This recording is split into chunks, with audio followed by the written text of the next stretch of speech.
మనస్సు ఒక్కోసారి చెదిరిన అలల సంద్రంలా అయిపోతుంది కదూ. అంతులేని ఆలోచనలతో అల్లకల్లోలంగా, ఒక్క క్షణం కూడా నిలకడ లేకుండా చంచలంగా మనల్ని వేధిస్తూ ఉంటుంది. నియో ఏన్షియంట్ విజ్డమ్ తెలుగుకు ప్రేమపూర్వక స్వాగతం. మనం అందరం కలిసి పతంజలి మహర్షి మనకు అందించిన 195 యోగసూత్రాల పవిత్ర యాత్రలో పయనిస్తున్నాం. మన ఈ ఉమ్మడి ప్రయాణంలో ఇది 32వ అడుగు. గతంలో మనం మాట్లాడుకున్నట్టు మనసు యొక్క ప్రశాంతతకు భంగం కలిగించే కొన్ని ఆటంకాలను చూశాం. గుర్తుందా? వ్యాధి, స్థాన, సంశయం, ప్రమాదం, ఇంకా అవిరతి. ఇలాంటివన్నీ మన చిత్తాన్ని ఎలా కలవరపెడతాయో తెలుసుకున్నాం. మరి ఈ కలతలన్నింటికీ పరిష్కారం లేదా? అందుకే ఈరోజు మహర్షి పతంజలి ఈ ఆటంకాలన్నింటినీ తొలగించి అచంచలమైన, ప్రగాఢమైన అంతర్గత శాంతిని మనకు అందించే ఒకే ఒక్క శక్తివంతమైన తాళం చెవిని మన చేతికందిస్తున్నారు. ఆ సూత్రం ఎంతో శ్రద్ధగా విందాం. తత్ ప్రతిషేధార్థం ఏక తత్వ అభ్యాసః. ఇప్పుడు ఈ సూత్రంలోని ఒక్కో పదాన్ని ప్రేమగా అర్థం చేసుకుందాం. మొదటి పదం తత్ ప్రతిషేధార్థం. దీని అర్థం వాటిని నివారించడానికి, అంటే మనం ముందుగా చెప్పుకున్న ఆ ఆటంకాలున్నాయి కదా, వాటిని అడ్డుకోవడానికి అని. ఇక రెండవది ఏకతత్వ, అంటే ఒకే ఒక సూత్రం, ఒకే ఒక సత్యం. చూశారా, మనసును నిలపడానికి వేల కొద్ది మార్గాలక్కర్లేదు, కేవలం ఒకే ఒక ఆధారం చాలు అంటున్నారు మహర్షి. చివరిగా అభ్యాసః, అంటే నిరంతర సాధన. అయితే ఇక్కడొక ముఖ్యమైన విషయం, ఇది బలవంతంగా చేసే పోరాటం కాదు. ఎంతో ప్రేమతో, నెమ్మదిగా, పదే పదే మనసును ఆ ఒక్క తత్వం వైపు మళ్లించడం. వీటన్నిటినీ కలిపి ఆంగ్లంలో దీని భావం చూస్తే, to prevent these obstacles there should be constant practice of one single principle. అంటే ఈ ఆటంకాలను నివారించడానికి ఒకే ఒక్క సూత్రంపై నిరంతర సాధన చెయ్యాలి. చూడండి ఎంత సరళంగా, ఇంకా ఎంత శక్తివంతంగా ఉందో కదా. ఇక మనందరి హృదయాలకి హత్తుకునేలా మన తెలుగులో దీని భావం మానసిక ఆటంకాలను నివారించడానికి ఒకే ఒక్క తత్వంపై మనసును నిరంతరం నిలపాలి. అటూ ఇటూ పరిగెత్తే ఆ చంచలమైన మనసును ఒకే ఒక్క ఆధారంపై లగ్నం చేయాలి. సరే, ఈ సూత్రం వినడానికి ఎంతో సరళంగా అనిపిస్తుంది కదా, కాని దీని వెనకున్న లోతైన అర్థం మన జీవితాన్నే మార్చే శక్తి కలది. పదండి, ఆ లోతైన అర్థంలోకి ఇప్పుడు మనం కలిసి ప్రయాణిద్దాం.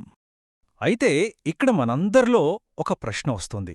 మహర్షి చెబుతున్న ఆ ఏకతత్వము, ఆ ఒక్క సూత్రం అసలు ఏమయ్యుంటుంది? దేనిపై మనసు నిలపాలి? ఇక్కడే పతంజలి మహర్షి యొక్క కరుణ, వారి గొప్పతనం మనకు కనిపిస్తుంది. వారు ఏ ఒక్క మార్గాన్ని నిర్దేశించలేదు. ఆ ఏకతత్వమనేది ఎవరి ఆత్మకు ఏది దగ్గరగా అనిపిస్తే అదే కావచ్చు. అది అంతులేని కరుణాభావం కావచ్చు, ఎవరికైనా ఇష్టమైన మంత్రం లేదా దైవ స్వరూపం కావచ్చు, మన లోపన ఉన్న స్వచ్ఛమైన ఆత్మ, ఆ పురుషతత్వం కావచ్చు, లేదా అత్యంత ప్రియమైన ఏదైనా కావచ్చు. చూడండి, ఇక్కడ సరైనది తప్పు అనేదే లేదు. ఎవరి మార్గం వారిది, ప్రతి మార్గం పవిత్రమైనదే. ఈ సాధన బలహీనమైన, చంచలమైన మనసు యొక్క పాత అలవాట్లను నెమ్మదిగా శుద్ధి చేస్తుంది. ఒకే విషయంపై మనసును నిలపడం ద్వారా దాని చెల్లాచెదురైన శక్తి అంతా ఒకచోటికి చేరి అది ప్రశాంతంగా, శక్తివంతంగా మారుతుంది. ఒకవేళ ఈ మాటలు మనసుకి శాంతినిస్తున్నట్లయితే ఈ ప్రయాణం చివరి వరకు కలిసియుందాం. చివర్లో మనందరి కోసం ఒక ప్రత్యేకమైన ఆశీర్వచనం ఉంది. ఈ లోతైన తత్వం మనస్సులో మరింతగా నాటుకుపోవడానికి ఒక చిన్న కథ చెప్పుకుందామా? ఒక్కసారి ఊహించుకోండి, అనంతమైన చీకటి సముద్రం. ఆ మధ్యలో దారితప్పిన ఒక నావికుడు. చుట్టూ భయం, సందేహం అనే అలలు ఎగసిపడుతున్నాయి. పడవ అల్లకల్లోలంగా ఊగిపోతుంది. ఆ అంతులేని చీకటిలో ఆకాశంలో ఒకే ఒక్క నక్షత్రం ప్రకాశవంతంగా మెరుస్తోంది. ఆ కారు చీకటిలో వెలుగును చూపే ఏకైక ఆధారం కేవలం అదే. అప్పుడు ఆ నావికుడు తన సర్వశక్తులను కూడగట్టుకుని తన దృష్టిని మొత్తం ఆ ఒక్క నక్షత్రంపైనే నిలుపుతాడు. అలలు ఎంత ఎత్తున లేచినా, గాలి ఎంత బలంగా వీచినా అతని చూపు ఆ నక్షత్రాన్ని అస్సలు వీడదు. ఆ నక్షత్రమే మన ఏకతత్వం. అతని ఆ అచంచలమైన ఏకాగ్రతే అభ్యాసం. దాన్ని అనుసరించే అతను సురక్షితంగా తీరాన్ని చేరతాడు. ఈ కథ మనసుని కదిలించింది కదూ. అయితే ఈ అమూల్యమైన జ్ఞానాన్ని కేవలం ఒక కథలా విని వదిలేయకుండా మన దైనందిన జీవితంలో ఒక భాగం చేసుకోవాలి. మరి దాన్ని ఎలా ఆచరణలోకి తీసుకురావాలో ఇప్పుడు చూద్దాం. మన అంతరంగంలో నిశ్శబ్దం కోసం కేవలం 2 సున్నితమైన అడుగులు చాలు. మొదటిది, మన మార్గదర్శక నక్షత్రాన్ని ఎంచుకోవడం. శాంతినిచ్చే ఒకే ఒక ఆధారాన్ని ఎంచుకోవాలి. అది మన శ్వాస కావచ్చు, ఒక పవిత్ర నామం కావచ్చు, లేదా స్వచ్ఛమైన ప్రేమ భావన కావచ్చు. ఇక రెండవది, ప్రేమతో వెనక్కి తీసుకురావడం. మనసు దారి తప్పడం దాని సహజగుణం. అలా జరిగినప్పుడు దాన్ని కోప్పడకుండా, విమర్శించకుండా, ఒక తల్లి తన బిడ్డను లాలించినట్టు ఎంతో ప్రేమగా, నెమ్మదిగా దాన్ని మళ్ళీ ఆ నక్షత్రం వైపు తీసుకురావాలి. గుర్తుంచుకోండి, ఈ సాధనలో ఓటమి అనేది లేదు, కేవలం ప్రేమపూర్వకమైన ప్రయత్నం మాత్రమే ఉంది. సరే, మనస్సును శాంతపరచడానికి ఒకే ఒక ఆధారం దొరికింది. చాలా మంచిది. కాని ఈ శాంతికి తోడ్పడే అంతర్గత ప్రపంచాన్ని మన లోపల ఎలా నిర్మించుకోవాలి? దీనికి కూడా మహర్షి తర్వాతి సూత్రంలో ఒక అద్భుతమైన మార్గాన్ని మనకు చూపిస్తారు. మన ఈ ప్రయాణంలో ఇది 32వ అడుగు మాత్రమే.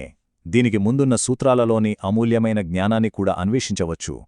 మన ఈ పవిత్ర యాత్రను ఇలాగే కలిసి కొనసాగించడానికి ఈ ఛానల్కు సబ్స్క్రైబ్ చేసుకుని ఆ గంట సింబల్ను నొక్కితే మనం ఏ అడుగును కూడా కోల్పోకుండా కలిసి ముందుకు వెళ్ళొచ్చు. ఒక్క క్షణం కళ్ళు మూసుకుని ప్రశాంతంగా మనసు లోపలికి చూద్దాం. ఈరోజు ఈ క్షణం మనసు యొక్క అలలను శాంతపరిచే ఆ మార్గదర్శక నక్షత్రంలా ఏది నిలుస్తుంది? ఈ శాంతియుత ప్రయాణం మనసుకు కాస్త ఊరటనిస్తే ఈ విశ్లేషణను లైక్ చేసి ఇలాంటి ప్రశాంతతను కోరుకునే మన ప్రియమైన వారితో పంచుకుంటే వారికి కూడా సహాయపడినట్టు అవుతుంది. ఈ పవిత్ర స్థలం మనందరి అంతర్గత శాంతి కోసం నియో ఏన్షియంట్ విజ్డమ్ తెలుగు ప్రేమతో సృష్టించింది.